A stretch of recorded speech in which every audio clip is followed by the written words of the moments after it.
जय जगन्नाथ आपण मानक प्रज्योतिषवाल को स्वागत। आगु को आसची सुदशा व्रत आउ ये सुदशा व्रत को नहीं मु पूर्वर दुईटी वीडियो अपलोड कर सारी। एटा 3 नंबर वीडियो। ये वीडियो रे मु आपन कहबी जे सुदशा व्रतर संपूर्ण पूजा विधि केमिति 3 प्रहर रे आपण 3 धूप रे केमिति पूजा करिवे, 3 धूप रे आपण कोन भोग देबे, उद्यापना माने केमिति करिवे, केबे करिवे, केउ समय रे करिवे मध्ये कहबी। तार तापर आपण कहबी जे बहुत महिला मानक मनरे एबे डाउट रही शरण माने से समय रोचे तो शरण रे पूजा करिवे कि नहीं। सुदशा व्रत होची माँ लक्ष्मी प्रिय व्रत, माने अति प्रिय व्रत होची सुदशा व्रत। धन धान्य संतान सुख ता सहित सुख समृद्धि सबु किछि पाइबा पई माँ लक्ष्मी को पूजा करा जाए सुदशा व्रत रे। तो सुदशा व्रतर संपूर्ण पूजा विधि कौन रही चलते जाना। देखु जेहेतु गुरुवार दिन आमर पूजा रही तो फास्ट बुधवार रु आप घर धुआ पोछा करदे। ता सहित घर जदि आपणकर अलंतु लगी कि असना अच्छी ताकू टिके झड़ाझड़ी करदे। आपणकर जहाँ भी अपरिष्कार बा अधुआ जिनस सब अच्छी जमती कि आपणकर लुगा है कि घर माने आपण घरे जेतिकी मेंबर होउचंदी सेमानकर लुगा माने तांको ड्रेस लुगा जहाँ भी हो पा पोछा बेडसीट तकिया खोल पर्दा आपणकर ये अनुसार आपण बुधवार कर परिबे। नहले आपण पूर्व दिन रु मध्य माने एटलिस्ट कपड़ा जहाँ भी अच्छी धुआ सब करदेवे। ता सहित बुधवार दिन आपण ठाकुरंकर बासन माजी करी रखिदेले आपन को सुविधा हबो। ता सहित ठाकुर घरर सफासफी मध्य करदेवे। निजे मध्य से दिन मुंड सांपो करी मध्य धोईदेवे। जिते गाधेबे आपण हलदी गोमय अणा गुंड टिके लगे गाधेबे आ से दिन आपण अलता सिंदूर लगेबे। देखंतु जदि आपण मुंड धोई से दिन मुंड सफा करी गाधौचंती ताले से दिन आपण बिना पियाज रसुण खाद्य खाइबे। आमिष तो बिल्कुल खाइबे नहीं, बिना पियाज रसुण खाद्य खाइबे। आउ बुधवार दिन आपण सबू पूजा सामग्री माने सबु जिनस किणी घरे आनिकिना रखी देइथिबे। जेमति कि जेहेतु सुदशा व्रत सकाळु सकाळु पूजा होउची तो आपण को सकाळु किछ असुविधा हबो नै। तो सेइथिपई सबु माने काम राति भितरे ही सार देबे। ता सहित पूजा स्थान आपण जोटी मां को पूजा करिवे सेटा को टिके गोमयर पोछि देबे। एमती रहिची ता सहित आपण चिता पकई परिबे। देखंतु आपण जेहेतु केते जन वर्किंग वुमेन अछंती ता सहित केते जनकर घरे रहिले मध्ये गोटे हाउस वाइफ रहिले मध्ये तार अन्य बहुत सारा काम रहउची। तेणु आपण जेउंटी पूजा करिवे पूजा स्थान को छाड़ी आपण घरे बाहर कि रोसई घरे कि घर दुआर मरे सबुआरे आपण चिता पकई परिबे। किंतु जेउंठी आपण पूजा करिवे सेठी एटलिस्ट सज चिता पकेइबा को चेष्टा करिवे, कारण सज चिता सुदशा व्रत पड़े। तो यहाँ है बुधवार दिन कथा। तो गुरुवार दिन आपण कौन करेंगे सकाळू जमती आप प्रथम टिके घर झाड़ू मारे। झाड़ू मार सारापर आप बाहर जदि गोबर पानी पकाउछंती जदि टिके पकईदेवे। तापर निजर नित्यकर्म सारे सारी सारापर आप नाली नाली धला कि नाली गोलापी कि हलदिया रंगर यही माने हल्का रंगर शाढ़ी पिंधिबे। गाधेबे आसबे तापर अलता सिंदूर जमती हेले लगेबे।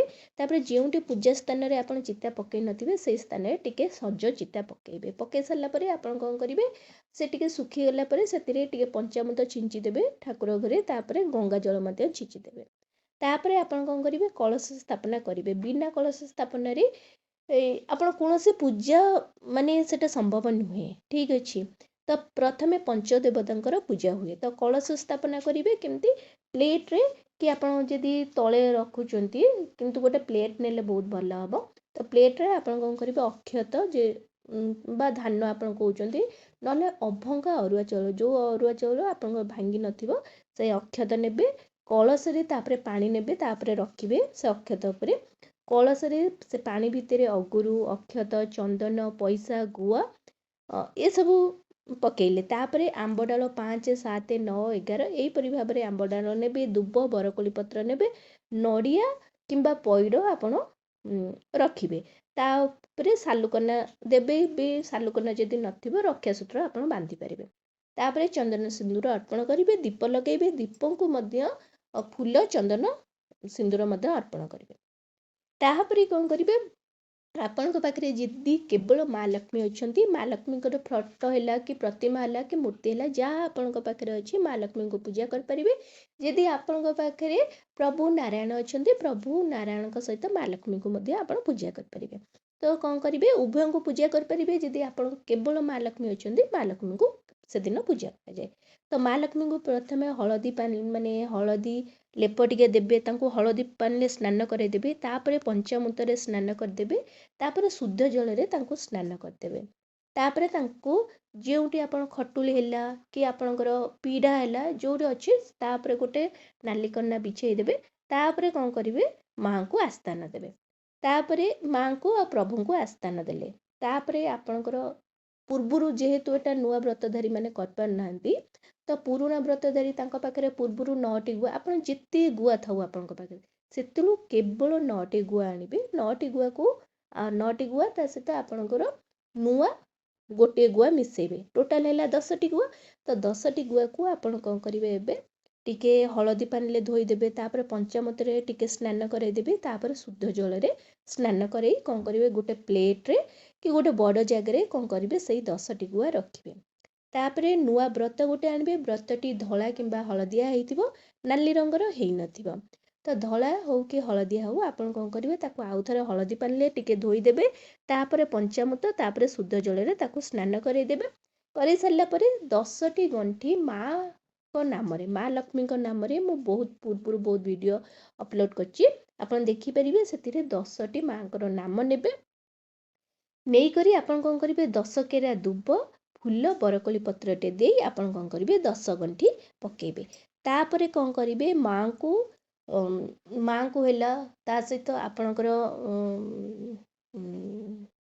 ମାଆଙ୍କୁ, ତାପରେ ଗୁଆ, ତା ସହିତ ବ୍ରତ, ଠିକ୍ ଅଛି।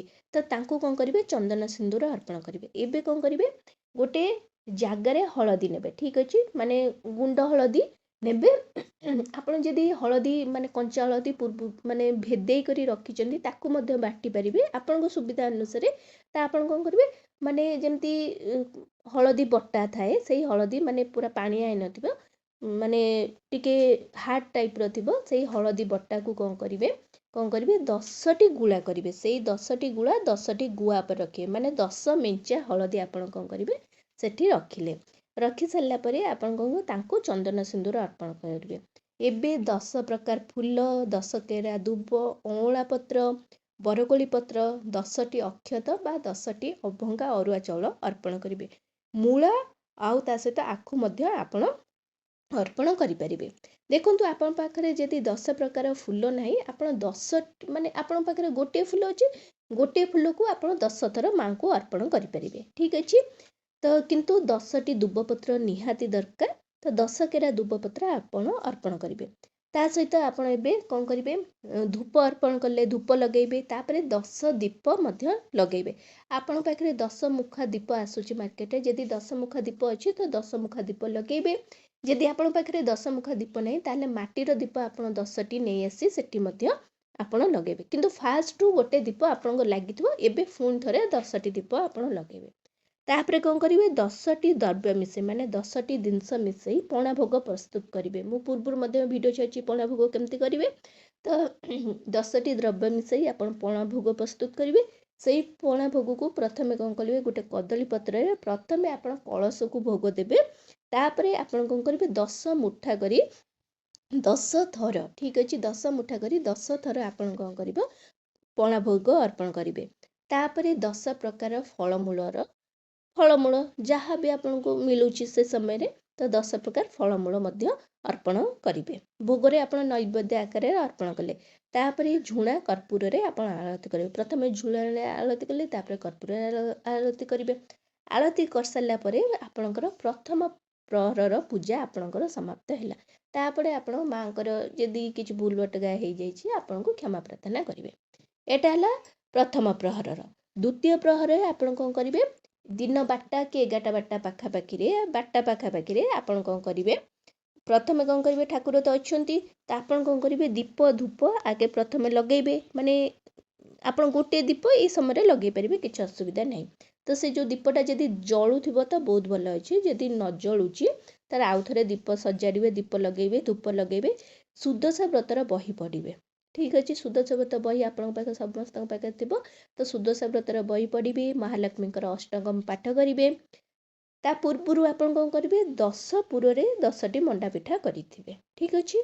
ତ ଆଉ କଳସ ପାଖରେ ଭୋଗ ଲଗାଇବା ପାଇଁ ଅନ୍ୟ ମାନେ ଆଉ ଗୋଟେ କି 2ଟି ମାନେ ଏକ୍ସଟ୍ରା ମଧ୍ୟ କରିଥିବେ।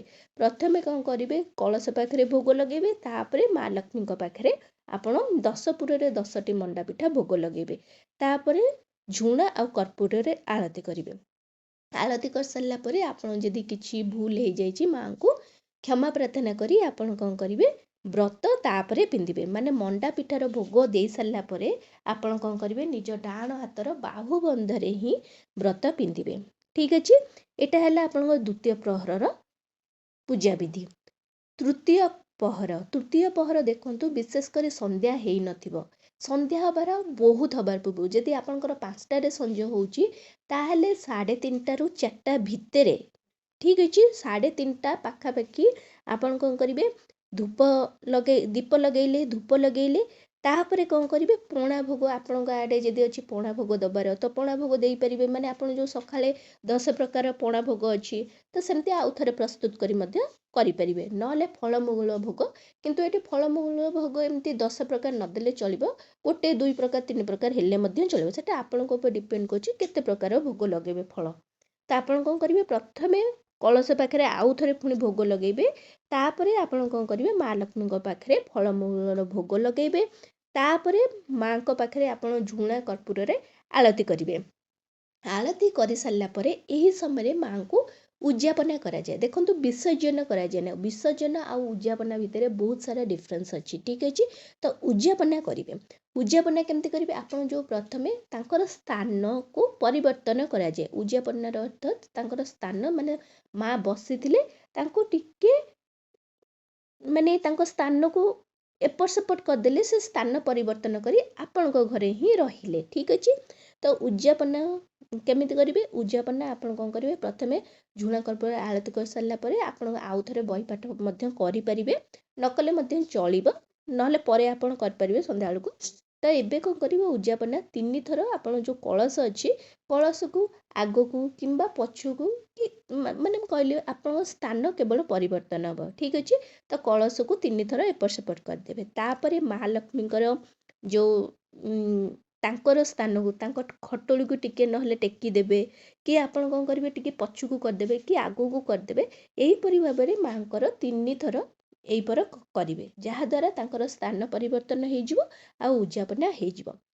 ଏଇଟା ହେଲା ଆପଣଙ୍କର ସେ ଦିନର ପୂଜାବିଧି। ଶୁକ୍ରବାର କ'ଣ କରିବେ, ବିସର୍ଜନ କରିବେ। ବିସର୍ଜନ କ'ଣ କରିବେ, ଦେଖନ୍ତୁ, ମାଙ୍କର ଯାହା ମାନେ ଆପଣ କଳସ ବିସର୍ଜନ କରିବା ଏଠି ନିହାତି ମାନେ ଦରକାର ନାହିଁ। ସେଇ କଳସ ଆପଣ ସେମିତି ରଖିପାରିବେ।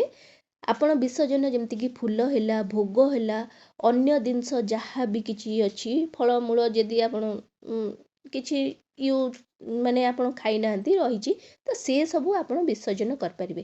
କିନ୍ତୁ ପୁରୁଣା ଗୁଆ, ନୂଆ ଗୁଆ, ପୁରୁଣା ସୁଦଶା ବ୍ରତ, ଏସବୁ ବିସର୍ଜନ କରାଯାଏ ନା। ଏସବୁ ସେମିତି ଜୀବନସାରା ପାଇଁ ଆମ ପାଖେ ରହେ। ତାପରେ ରହିଲା ଚଣ୍ଡଭୋଗ। ଦେଖନ୍ତୁ, ଚଣ୍ଡଭୋଗ ଆପଣ କ'ଣ କରିବେ, ପୂଜା ଧରକ ପ୍ରଥମ ପ୍ରହର, ଦ୍ୱିତୀୟ ପ୍ରହର, ତୃତୀୟ 3 ଥର ଆପଣ ଭୋଗ ଦେଲେ, ତ ଭୋଗ ଦେବାର 15 ମିନିଟରୁ ଅଧଘଣ୍ଟା ଭିତରେ, ଠିକ୍ ଅଛି, 15 ମିନିଟ୍ ପରେ ଆପଣ କ'ଣ କରିବେ, ସେଇ ଯେଉଁ ଚଣ୍ଡଭୋଗକୁ ଆପଣ କ'ଣ କରିବେ, ସେଠୁ ବାହାର କରିକି ଆପଣ ଗୋଟେ ସ୍ଥାନକୁ ମାନେ ରଖିପାରିବେ। ଗୋଟେ ପଲିଥିନ୍ରେ ପୁରା ବାହାରେ ନ ରଖିଲେ ବି ମାନେ ଗୋଟେ ସ୍ଥାନକୁ ରଖିପାରିବେ। ତାପରେ ସେ ପ୍ଲେଟ୍ଟାକୁ ଆପଣ ଧୋଇପାରିବେ। ଠିକ୍ ଅଛି।